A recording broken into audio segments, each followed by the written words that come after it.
abbiamo dimostrato che abbiamo mantenuto la parola, è la prima giunta regionale delle 13 regioni che sono andate al voto. Siamo i primi a presentare la giunta dopo 48 ore dalla proclamazione, direi un record nei record.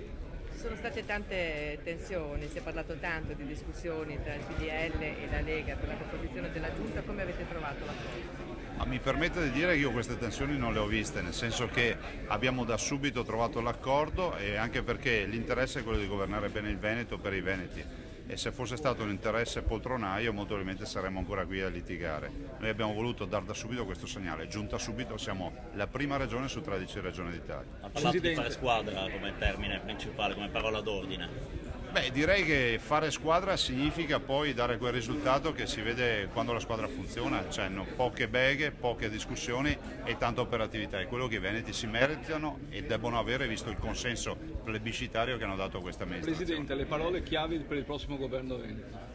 Beh, sono tre: federalismo, federalismo, federalismo. Il Veneto senza il federalismo ormai rischia di finire su un binario morto. Serve il federalismo e l'autonomia a questa regione. Senta, rispetto alla precedente giunta, 5 conferme e 7 novità compresa lei.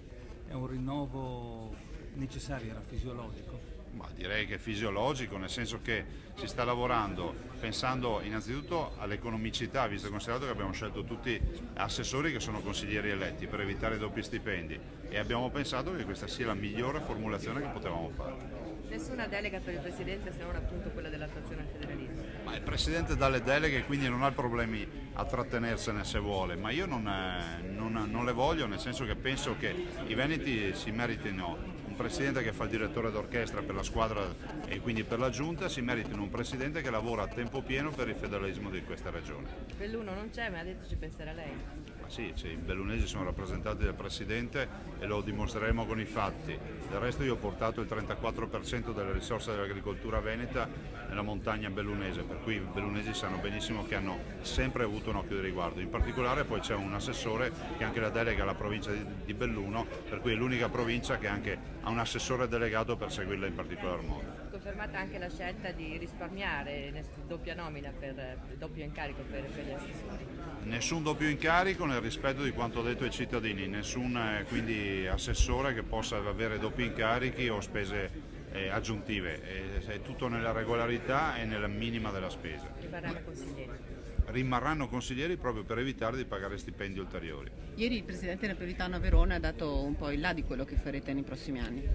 Musica per le mie orecchie, visto e considerato che io ho sottolineato al Presidente Napolitano nel colloquio privato, ormai non è più un mistero, ho visto, che è fondamentale ribadire il concetto che autonomia non va in contrapposizione con unità d'Italia, che la Costituzione è stata scritta dai padri costituenti che erano dei federalisti convinti e noi dobbiamo semplicemente dare interpretazione alla nostra Costituzione che permette di dare autonomia al Veneto e a tutte le regioni che la vogliono. La giunta regionale c'è, ma anche il Presidente del Consiglio. Questa è una partita dei consiglieri e ho il massimo rispetto istituzionale per il Consiglio, non ho la gestione del Consiglio perché saranno i consiglieri a decidere quale sarà il Presidente del Consiglio. Martedì l'ingresso a Palazzo Balbi cosa farà per prima cosa da Presidente preso possesso del suo ufficio? Beh, mi occuperò delle partite aperte, immagino mi verranno presentate innanzitutto i passaggi di consegne e i dossier aperti e poi inizierò a lavorare come si deve fare, anche perché i veneti si aspettano amministratori che lavorino, non che vadano in giro a fare celebrazioni. Si aspettano anche la velocità che ha avuto anche per presentare la giunta, quindi i veneti. Beh, direi di sì, che questa amministrazione deve avere come leitmotiv la velocità e la rapidità decisionale che si concretizzerà con la modifica del regolamento dello statuto.